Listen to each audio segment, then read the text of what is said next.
tahun ini saya mau lebih dekat dengan Tuhan, melekat dengan Tuhan.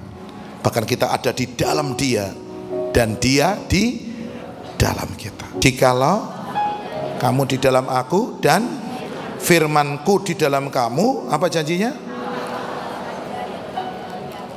Maka akan apa?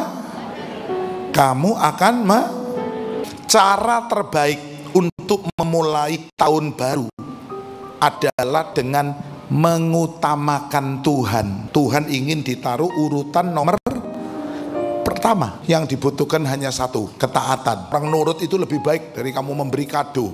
Kamu kasih kado sama orang tuamu, tapi kalau kamu nggak nurut, orang tua sedih. Betul? Nurut lebih baik. Semua bilang nurut. Taat itu lebih bernilai daripada sekedar memberi korban. Apa saja yang kau minta, Tuhan akan memberikan kepada kita.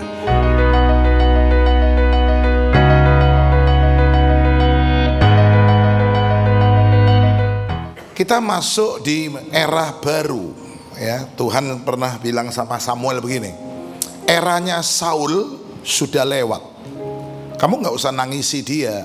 Sekarang masuk eranya Daud.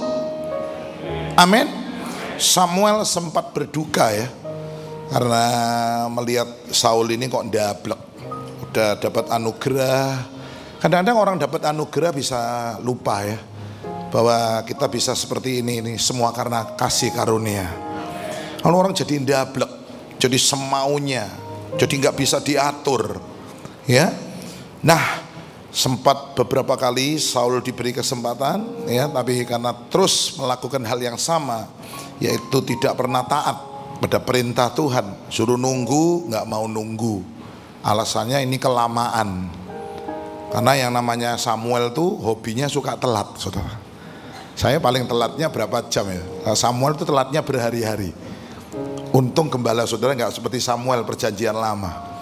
Baktian minggu gitu bisa datangnya Jumat, saudara. Saul bilang begini, loh, kalau saya mempersembahkan ini kan nggak ada salahnya kan? Nabi datangnya telat. Ini rakyat jemaat udah kocar kacir. Saya mulai aja. Mestinya nggak ada yang salah dengan itu. Tapi yang dibutuhkan hanya satu, ketaatan. Semua bilang apa? Tugasnya raja tidak boleh, ya, dicampur dengan tugasnya nabi, ya, tugasnya imam nggak boleh. Imam waktu itu hanya Nabi Samuel, raja sendiri, nabi atau imam sendiri. Berbeda antara job description apa? Saya nggak masuk pelajaran itu soalnya. Job apa? Descriptionnya raja, ini imam sendiri-sendiri. Itu perjanjian lama. Tapi bersyukur dalam perjanjian baru kita disebut imamat yang rajani. Jadi tugasnya dua-dua ke kita. Katakan amin. Orang perjanjian lama kalau ngerti ini bisa ngamuk loh sama kita. Kok enak kon? Kamu tahu nggak? Kok enak kamu? Ya, gara-gara ini loh dipecat Saul. Dah lewat. Tuhan bilang kamu nggak nurut. Diulang lagi. Waktu diberitahu bahwa bangsa Amalek harus ditumpas habis semua, lengkap, tidak boleh tersisa. Saul tidak membinasakan kambing-kambing, domba-domba yang gemuk. Ya, Raja Saul sempat tanya, suara apa itu? Kambing. Loh, kamu kan diberi perintah harus dihabiskan bersih. Berarti berapa persen kalau habiskan semua? 100% kan? Kok ada suara ini? Oh ya, gini Nabi, kalau ini kita bantai sayang, ini nanti dipersembahkan untuk Tuhan. Sampai ada ayat berkata, memperhatikan lebih baik daripada persembahan domba jantan, ya. Orang nurut itu lebih baik dari kamu memberi kado. Kamu kasih kado sama orang tuamu, tapi kalau kamu nggak nurut, orang tua sedih. Betul? Nurut lebih baik. Semua bilang nurut. Taat itu lebih bernilai daripada sekedar memberi korban, ya. Lalu diperiksa lagi oleh Samuel, loh, ini ada dua raja Amalek yang ganteng-ganteng nggak dibunuh. Mungkin Saul agak homo. Lihat ini ganteng, nek dipateni eman, dikoleksi yang ganteng ini, ya, agak homo dia. Buktinya dia tidak membunuh dengan alasan raja ini ya begini. Saul bilang, wah eman, mestinya kerajaanmu akan ditetapkan oleh Tuhan. Sekarang Tuhan pilih orang lain yang hatinya seirama dengan hatinya Tuhan. Siapa itu? Daud. Amin. Eman hanya cuma nggak nurut, cuma nggak taat aja. Ciamik tapi ndablek. Ngomong sama sebelahnya, ojo ndablek. Sing mantep. Ojo duablek kon iki. Kamu tuh duablek. Dosanya sepele loh kelihatannya. Lalu Daud suka perempuan. Delok wong wedok adus kepingin dikeloni. Lihat perempuan mandi nafsu ditiduri. Saul nggak main cewek loh. Cuma apa? Duablek. Tuh, kelihatannya sepele ya. Nah, oke, saya nggak bahas ini karena ini khotbah lain. Tapi satu poin yang saya ingin share hari ini, ya, Tuhan mau di tahun baru ini, ayo kita benar-benar siap masuk di tahun yang Tuhan sudah buka buat kita. 2024, bilang 2024, tahun kemenangan, tahun perkenanan, tahun penuaian. Tepuk tangan. Apa yang sudah tabur? Saudara baik, saudara suka berkorban, tenaga, waktu, duit. Saya nggak bisa ucapkan terima kasih, Tuhan yang nyatet. Dan ini sekarang waktunya menuai tahun ini. Amin. Nah, ayo saudaraku, kita akan belajar satu poin penting ya di tahun baru itu begini. Ya, saya udah siapkan. Saya punya teman kemarin sempat telepon, Pak, kenapa? Sebenarnya namanya Yesus itu siapa sih? Nama Tuhan kita itu siapa? Ya, loh, kamu kok bingung? Karena di Matius 1 ayat 21 namanya disebut Yesus. Tapi di ayat 23 namanya harus kau namakan dia Itu yang benar yang mana sih Pak? Saya tulisin. Memang ini kadang-kadang kalau nggak ngerti ya. Di Matius 1 kan Tuhan ngomong dua nama di perikop itu. Ayat 21, ayat 23. Coba boleh dibaca ya. Karena ini kadang-kadang berkatnya terlewat kalau kita nggak baca karena udah hafal. Ayat 21, 23, ia akan melahirkan dan engkau akan menamakan dia Jesus, karena dialah yang akan menyelamatkan umatnya dari dosa mereka. Ayat 23 kita baca sama-sama. Sesudah dia akan mengandung dan melahirkan anak laki-laki, dan mereka akan menamakan dia Immanuel, yang berarti, saya jawab begini ya, ya, namanya Tuhan kita tetap Yesus. Tetap siapa? Yesus. Jangan bilang dalam nama Immanuel, bukan, salah. Tetap tapi sebenarnya Immanuel itu adalah gelar yang dimiliki Yesus berkaitan dengan karakternya, karakter ya. Jadi Immanuel artinya gini, Allah itu dengan kita, itu Immanuel. Jadi karakternya dia tuh nggak pernah tinggalkan kita. Karakternya dia selalu ingin bersama dengan kita. Itu Yesus selalu bilang, kalau kamu ada di dalam aku dan firmanku di dalam kamu. Ini karakternya dia. Dia pengen di dalam kita, dan kita harus ada di dalam dia. Dia pengen loh menyatu dengan kita. Cuma kita aja yang nggak mau. Ya, dia pengen. Aku seperti induk ayam yang ingin mengumpulkan apa? Anak-anaknya dalam sayapnya, dalam perlindungannya. Tapi kata Yesus, kamu mau nggak? Kamu mau nggak? Nggak mau. Sedih Tuhan, ngenes. Ternyata Tuhan itu bertepuk sebelah. Dia cinta, tapi kita nggak pernah cinta. Ngenes nggak? Ayo, saudara mencintai seseorang, aku terlanjur jatuh cinta. Lihat kamu kok cinta pada pandangan pertama. Selanjutnya terserah Anda. Ternyata yang dicintai itu nggak ngerti. Diajak ngomong ngelewes, diberi perhatian nggak ada respon. Tuhan seperti itu. Coba baca ya, Matius 23, saudara. Ayat yang ke-37. Ayo baca, Matius 23, 37. 23. Yerusalem, Yerusalem, engkau yang membunuh nabi-nabi, batu orang-orang yang diutus kepadamu. Berkali-kali aku rindu mengumpulkan anak-anakmu, sama seperti induk ayam mengumpulkan anak-anaknya di bawah, ada perlindungan di bawah sayap. Tetapi oh kasihan Tuhan. Tuhan bilang, kamu kok nggak mau sih? Ya, hari ini kita mau merespon. Tuhan, saya mau. Kok diam? Amin. Tuhan apa? Saya mau. Tahun ini saya mau lebih dekat dengan Tuhan, melekat dengan Tuhan. Bahkan kita ada di dalam Dia dan Dia di dalam kita. Oh, pasti berbuah banyak. Ada keintiman, intimasi. Ya, suami istri hubungan intim, yo bulan depan telat pasti. Benar nggak? Ya, pasti ada buahnya. Ada keintiman, dan ini membuat janjinya digenapi. Apa saja yang kamu minta diberikan kepadamu. Kan Yohanes 15 ayat 7 kan bunyinya begitu kan? Coba dihafal. Ayat ini harus jadi pegangan kita. Yohanes 15 ayat 7. Ya, ayo baca. Yohanes 15 ayat 7. 2, 3.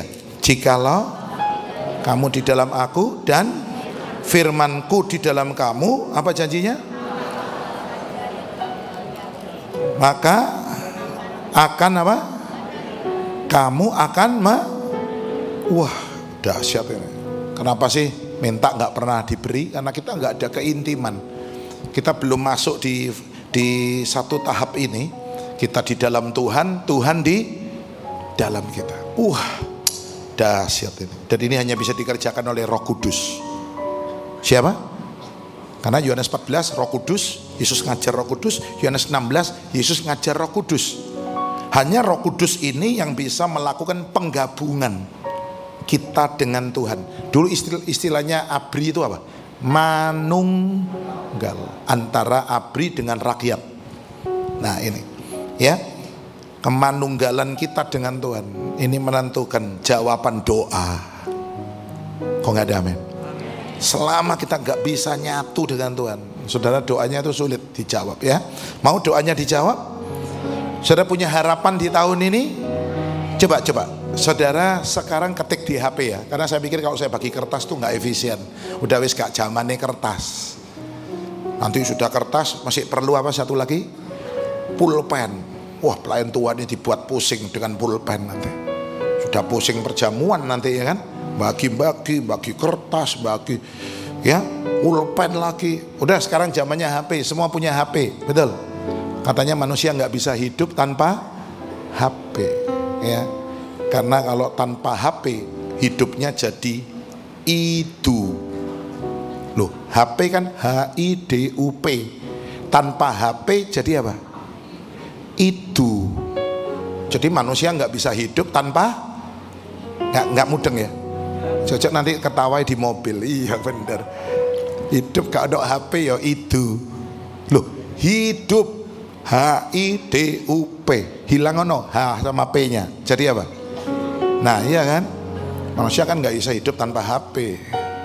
Ya teman saya tuh ya, dia bilang, Tuhan rumah yang ini loh, ono kolam renangnya, aku pengen Tuhan ini loh, Tuhan bocon Tuhan regone sak ngene. Ini kesaksian nyata ini bukan sampai akhirnya dia bilang, Pak Sam tahu nggak, ini supaya Tuhan baca brosur tak terlihat dukure kulkas supaya Tuhan ketok, dan dia dapat rumah itu. Tepuk tangan, Tuhan nggak pernah nipu kita. Amin. Silakan sambil dengar atau nanti saudara di rumah dilanjutkan ya. Pengen apa harapannya? Tahun ini saya dapat jodoh misalnya, pasti Tuhan beri. Saya pingin ini tahun ini nggak ngontrak lagi, rumah sendiri. Sudah bosen di perumahan mertua indah. Saya tahun ini pengen punya bisnis sendiri. Silakan ya. Nanti saudara periksa di Desember 2024. Saya akan kirim ke saudara. Harapan Anda di 1 Januari itu ini. Ya, saudara mungkin sudah lupa kan? Saya nggak akan lupa. Tuhan nggak mungkin lupa. Nanti saudara cross check. Loh, benar terjadi tahun ini.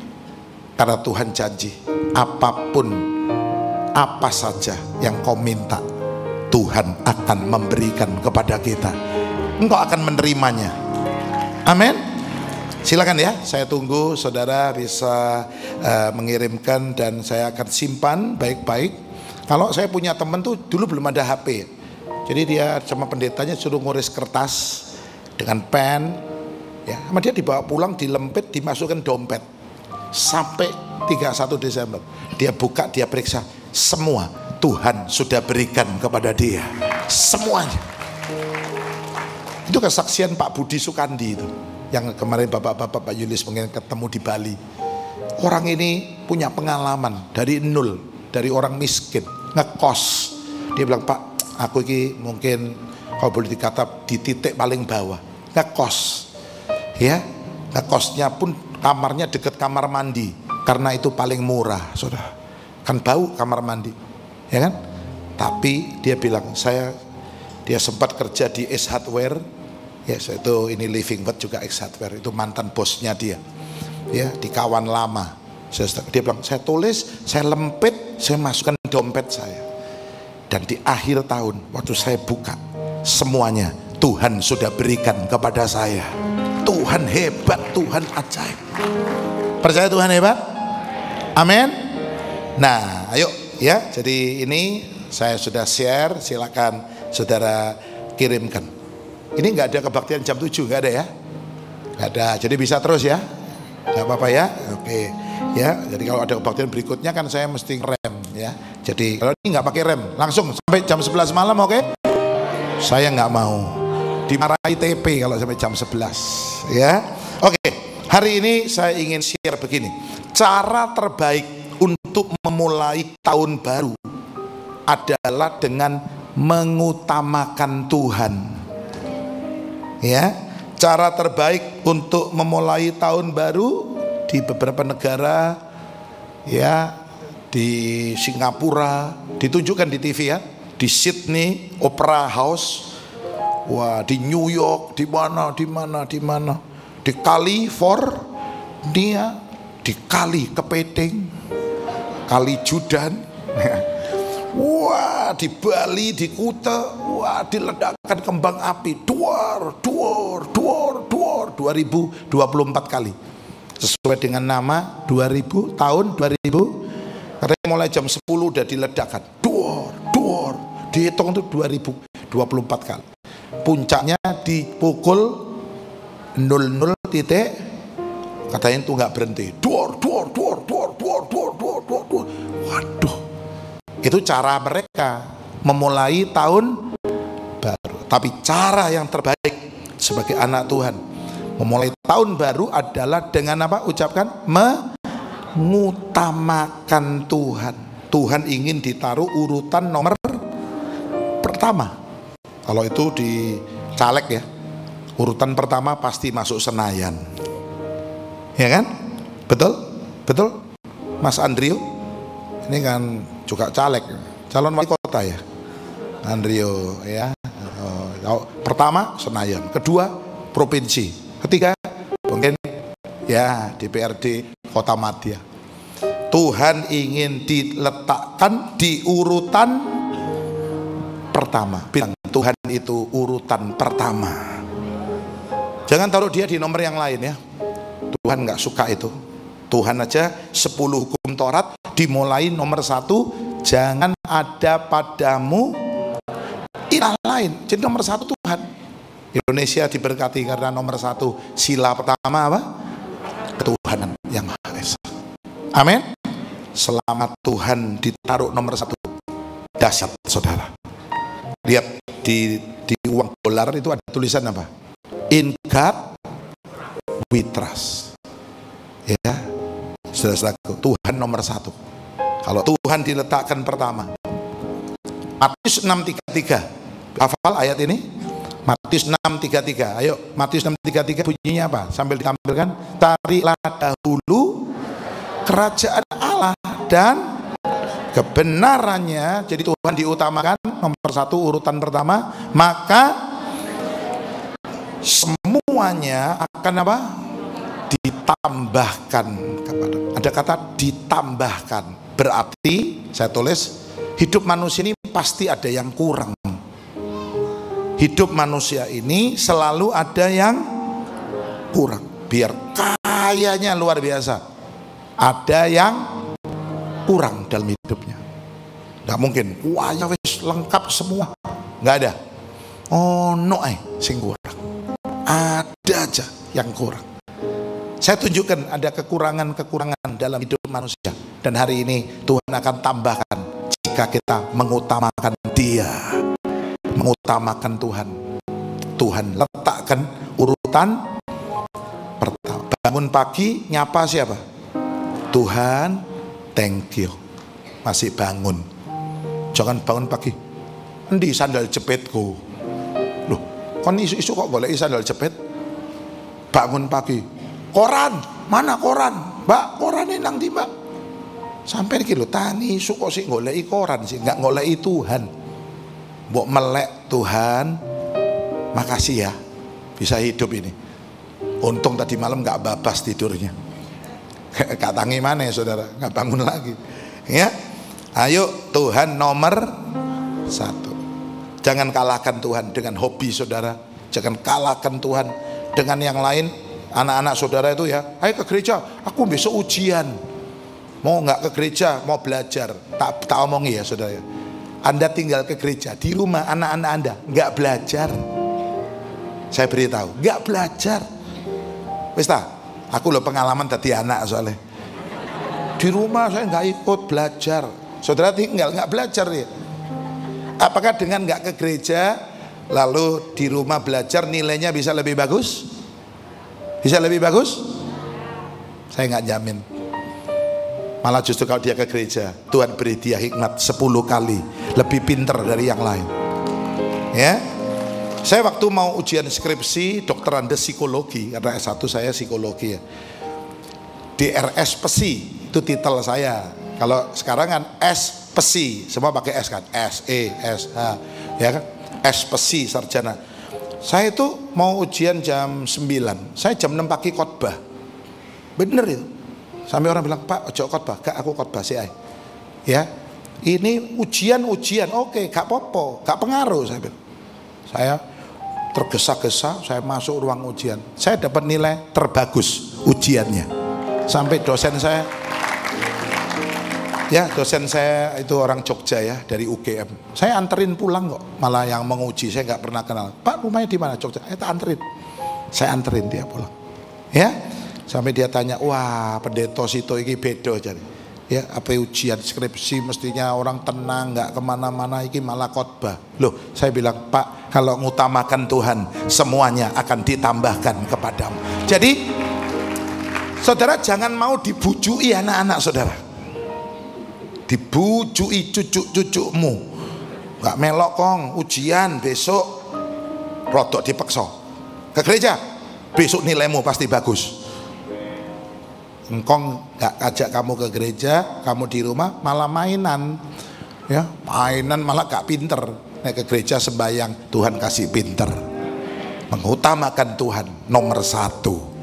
Hidup manusia ada yang kurang. Saya akan tunjukkan ya, kekurangan tuh banyak kalau ngomong kekurangan. Tapi saya ambil dari Yohanes 2 sampai Yohanes 4. Ini suatu perjalanan dari Kana menuju ke Kana. Kalau saudara baca Yohanes 2 ayat 1 dikatakan Yesus ada di situ, ada di Kana, perjamuan kawin di kota Kana. Dan kalau saudara baca Yohanes 4 itu ada kata-kata begini, Tuhan Yesus kembali ke Kana. Jadi ini suatu perjalanan, ya apa ya, perjalanan itu Inggrisnya apa ya, journey. Nah, saya agak lupa, nggak masuk waktu itu soalnya. Journey, saya sering nggak masuk kalau Inggris. Pulani masuk terus, ya kuliah Petra Inggrisnya bagus. Timothy bagus. Kemarin sampai Pastor Don di Bali bilang, wah ya sudah biasa tentang Jawa. Belum pernah, baru sekali ya, tapi bagus. Apa aja bisanya yes, no, and discount, sudah. Gak apa-apa, papai gak pinter, anaknya pinter, saudara. Ya, nah perjalanan journey dari Kana ke Kana. Ayo yang pertama, Yohanes 2. Di Kana ada perjamuan kawin, mereka mengalami kekurangan. Kurang apa? Ini hidup manusia, seringkali kurang sukacita. Anggur itu suka, wah duitnya banyak, soge ya. Saya pernah lihat om tante, katanya Pak iki ya luar biasa ya, pabriknya besar. Tapi turun mobil saya lihat mecucu aja. Tante ki kok mecucu aja, kurang suka. Teman saya itu bilang gini, aku kok gak iso seneng ya Pak Sam ya. Apa ya? Duitku akeh lho, padahal gak punya hutang lho aku iki. Kamu butuh Yesus. Yesus pemberi sukacita. Pemberi sukacita. Yang kedua, di Yohanes 2 di bawahnya itu ada cerita tentang bait Allah yang disucikan. Yesus masuk bait Allah, kambing domba diperjualbelikan, meja-meja penukar apa? Uang ada di situ. Yesus jungkir balikkan. Yesus bilang, kenapa rumah Bapakku kau jadikan sarang penyamun? Bukankah ini rumah doa? Hidup manusia ini yang kedua kadang-kadang kurang kesucian. Apa saudaraku? Gak suci. Ya, saya pernah lihat bapak-bapak itu suci, intelek. Intelek itu artinya apa? Wih, ini orang intelek. Artinya apa? Saya nggak pernah tahu kata intelek. Mungkin tahunya intelek. Mungkin tahu itu ya. Apa? Intelek itu apa? Ya. Intelek. Kelas. Terhormat semua Pak. Sudah tahu nggak? Godain buren. Godain pembantu. Nggak suci. Gerayang-gerayangi pembantunya. Saya pernah nangkap basah. Tek masuk dia kaget. Pak Sam, ya. Oh aku tadi sempat lihat dia gerayangi pembantunya. Tadi dia Pak Sam, ya gatel saya Pak Sam. Ya, situ maling iki mbae maling. Ngerti aku. Ya. Saya nggak mau cerita deh, itu ada dulu adik saya perempuan tuh ya ditaksir satu laki-laki dan sudah seneng ya. Tapi satu kali papa saya datang ke rumahnya si laki ini, kaget saudara. Di bawah kursinya dia tuh ada cewek, pegawainya dia. Papa saya sejak itu bilang sama adik saya perempuan, kamu nggak boleh pacaran sama itu. Ya, kurang suci. Tangan kita ini kotor. Yesus bisa menyucikan hidup kita.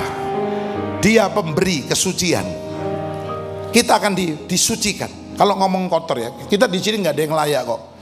Nggak ada yang layak sebenarnya. Kita dilayakkan oleh Tuhan. Jadi jangan gini, Pak saya nggak layak, udah saya nggak mau pelayanan. Jangan. Tetap maju aja. Nanti di tengah jalan Tuhan tahirkan kita. Seperti orang kusta, ya.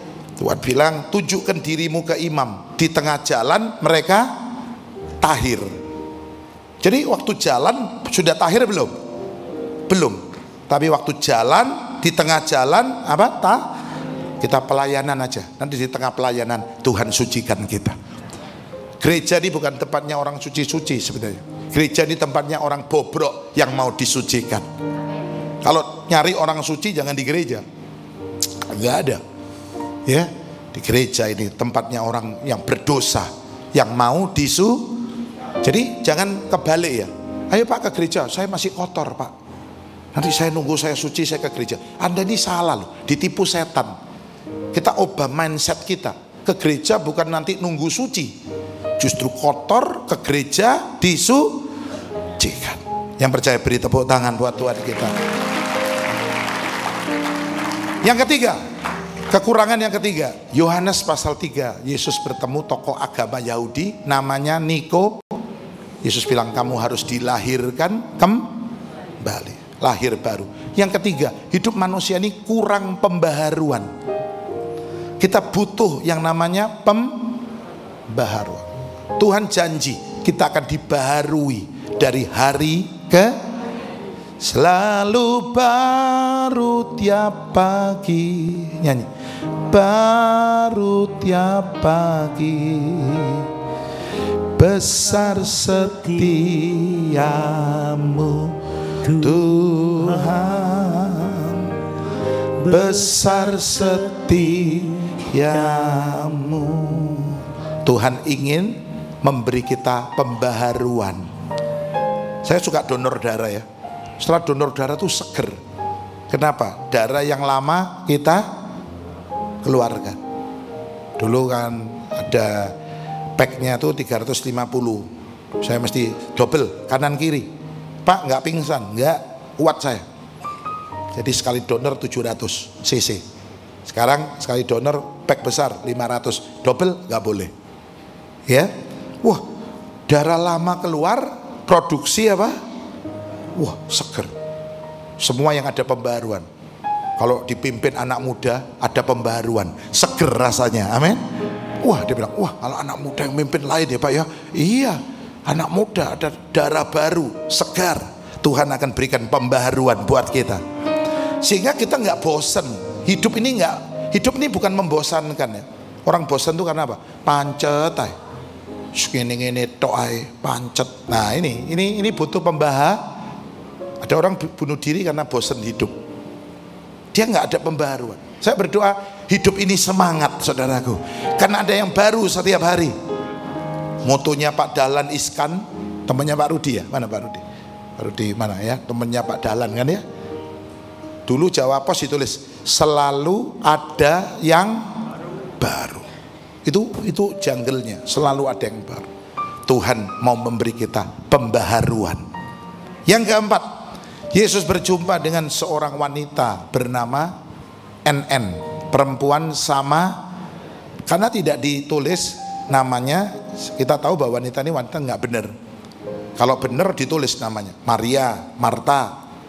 Kalau nggak ditulis berarti ada something. Wanita berzina juga tidak ditulis namanya. Ya, saudaraku. Jadi wanita ini hidupnya kurang kepuasan. Ini hidup manusia, nggak pernah puas, kurang terus, nggak pernah puas. Sampai 5 laki-laki sudah pernah hidup dengan dia, sekarang yang ke-6 pun dia belum puas. Dan kalau dia salah menentukan laki-laki yang ke-7, dia binasa. Karena 7 itu angka sempurna. Dan langkah yang ke-7, pria yang ke-7, dia pilih Tuhan Yesus. Selamat dia, dipuaskan. Nah, kita puas dengan siapa? Yesus. Yang terakhir karena waktu, yang kelima, Yohanes 4 ada cerita perwira Kapernaum yang anaknya apa? Sakit. Tuhan Yesus, gak usah repot-repot ke rumah saya. Saya nanti ngerepoti Tuhan Yesus. Cukup katakan apa? Sepatah kata saja, anakku akan apa? Gak usah repot-repot Tuhan. Kita seringkali senang ngerepoti ya Tuhan. Bukan berarti saya gak mau direpoti loh ya. Tapi dia ngerti, gak perlu ngerepoti Yesus. Cukup sepatah kata saja, aku sembuh. Hidup manusia yang kelima, kurang sehat. Semua bilang, kurang apa? Hidup manusia ini banyak sakit. Dan aneh ya, makin orang duitnya banyak, penyakitnya malah aneh-aneh. Kan duitnya nggak banyak loh, paling pilek, betul nggak? Paling panas. Penyakit itu tahu bosnya punya uang, ya. Begitu soget ini, mulai kambuh-kambuh, penyakitnya mudal kabeh, saudara. Gak pernah muncul penyakitnya kok ngerti ya, bosnya duwe-duwe ini. Ya sakit. Saya kira orang pasti, Pak Sam sehat? Oh saya sehat. Ya saya Pak, loro kabeh awakku iki. Encok, pegelinu, rematik, cekot-cekot. Saya bilang kamu kok koleksi penyakit sih? Ya. Lalu dia angop dan mulet. Aduh Saya tanya kamu itu loh, tadi itu loh, mulet itu enak nggak sih? Hah? Mulet itu enak nggak? Enak, tapi kok sambat? Waduh, loro kabeh. Mestinya kalau mulet bilang gini, Tuhan thank you, enak ini. Halo, amin. Mulet itu enak. Dulu Pastor Andrew ya, itu cilik aku senang mulet. So. Ya, anak kalau suka mulet itu biasanya gede dukur. Ya. Tapi nek tuwek kene cok mulat-mulat. Gak iso gede dukur maneh wis. Mulai cilik tanya bulan, mulet terus Andrew itu. Angkatno gede dukur. Ya. Saudara, Tuhan mau sembuhkan saudara loh malam ini. Tahun ini nggak usah bawa penyakit. Amin. Tuhan itu dokter di atas. Tetap yakin itu? Tetap yakin kuasa bilur Yesus? Saya akan tutup begini. Tahun 2024 ini saya beri nama tahun ini adalah jalan yang belum pernah kita lewati. Katakan, jalan yang yang sudah melewati Tuhan. Tuhan ada di depan soalnya. Amin. Dia tahu kan apa yang terjadi di tahun ini atas hidup kita. Kita nggak pernah tahu, kita nggak pernah lewat memang tahun ini ya. Nah, situ kita nggak pernah tahu apa yang akan tapi harus mau tidak mau, suka atau tidak suka, jalan ini harus kita jam. Aku nggak mau Pak, apa nggak mau? Soalnya ini papat ya Pak, medeni iki 4 ini. 2024, 4 itu kalau nanti apa tadi saya dengar? Si itu apa? Mati. Ya, saya nggak mau Pak, lewat. Kalau gitu saya tak Pak berhenti dulu ya, nggak lewat dulu. Nanti saya lewatnya 2025 aja. Bisa? Nggak bisa. Saya tulis kehidupan ini berjalan terus. Tidak bisa kita bilang saya capek mau berhenti dulu deh, nanti dilanjutin lagi. Nggak bisa. Harus semuanya masuk, lewat, udah. Ya, seperti saya ngantuk-ngantuk sama Bulani ya, mau cepet-cepet ada pelayanan ya. Di Waru, maksudnya mau masuk kota, keliru masuk ke Mojokerto, sudah. Padahal ini udah telat, tinggal 10 menit. Saya Bulani ya rodok ngantuk-ngantuk, saya agak ngantuk berdua. Ya, sono umur ki ngantukan. Ya, tapi kadang-kadang saya bilang sama Bulani, kamu tahu nggak persamaannya kamu sama kopi? Oh, kok aku bikin kopi kok sama-sama nggak bikin ngantuk. Ya, tapi saya agak ngantuk masuk ke Sumo. Loh, kok Mojokerto? Maunya cepet malah apa? Nggak bisa keluar, nggak bisa muter. Saya cari, aduh ya apa ini? Ya nggak bisa, ya udah keluar di mana itu, balik lagi. Waduh jauh sudah. Ya, hidup ini harus dijalani. Nggak bisa, aduh nggak mau saya, nggak bisa. Siap menjalani 2024? Hanya ada satu. Saya mau pesan terakhir, satu. Ya, kita harus mengikuti yang namanya tabut perjanjian. Gambarnya ditampilkan, mengikuti apa? Ini harus diikuti, tabut ini. Tuhan bilang pada Yosua, suruh bangsa Israel mengikuti tabut ini. Saya berdoa 2024 jemaat GSCS mengikuti tabut perjanjian ini. Baca ayatnya ya sebagai terakhir, Yosua pasal 3. Ada ayatnya. Kalau enggak nanti saudara pikir kok ini dikasih pengajaran tabut ini apa ini? Ini firman, bukan kata-kata pendeta, tapi firman Tuhan. Kita baca mulai ayat 1 aja ya supaya jelas. 2, 3. Yosua bangun pagi-pagi, lalu ia bersama semua orang Israel berangkat dari Sitim dan sampailah mereka ke sungai Yordan, maka bermalamlah mereka di sana. Sebelum ayat 2, setelah lewat 3 hari para pengatur pasukan menjalani seluruh perkemahan. 3, dan memberi perintah kepada bangsa itu, katanya, segera sesudah kamu melihat tabut perjanjian Tuhan Allahmu yang diangkat para imam yang memang suku Lewi, maka kamu harus juga berangkat dari Ya, dan mengikutinya. Ayat 4 lanjut terus.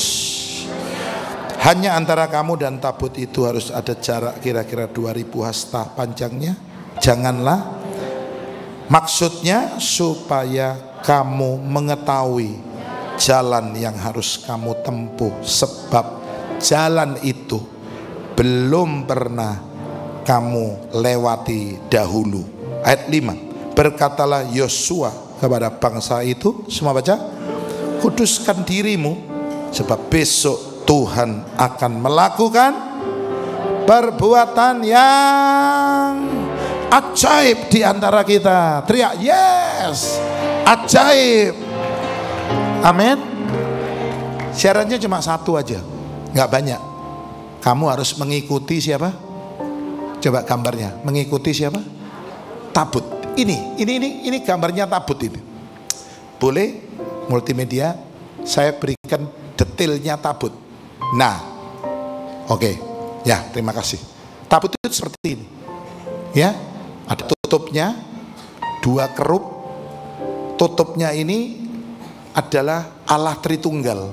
Tutupnya Yesus, 2 kerupnya Bapa dan Roh Kudus. Jadi penutup, jadi petinya dan tutupnya. Tutupnya itu Tuhan melindungi, menutupi. Tritunggal, tutupnya itu Yesus, 2 ini kayak kepiting itu, kayak sayap itu Bapa dan Roh Kudus. Bapa, Anak dan Roh Kudus. Tepuk tangan bagi Tritunggal. Nah, petinya itu kita. Ya, oke, thank you. Di media, nah itu kan bisa dilepas. Lihat, yang di atasnya itu Tritunggal, Allah. Kita di bawahnya, kita di petinya. Harus ada 3 alat. Coba lihat, berapa alat? 3 alat. Apa saja? Ya, baca ya. Sambil baca. 3 alat ini ada di Alkitab. Bukan, wah Pak Sam ki ngajarin kayak ngene-ngene ki ono tanang Alkitab. Ini perjanjian lama, enggak perjanjian baru. Ibrani 9. Lihat. Karena orang biasanya kalau udah gini-gini ini pasti perjanjian lama ini. Enggak, perjanjian baru. Ibrani 9 ayat 4. Ayo baca 2, 3. Di situ terdapat mezbah pembakaran ukupan dari emas dan tabut perjanjian yang seluruhnya disalut dengan emas.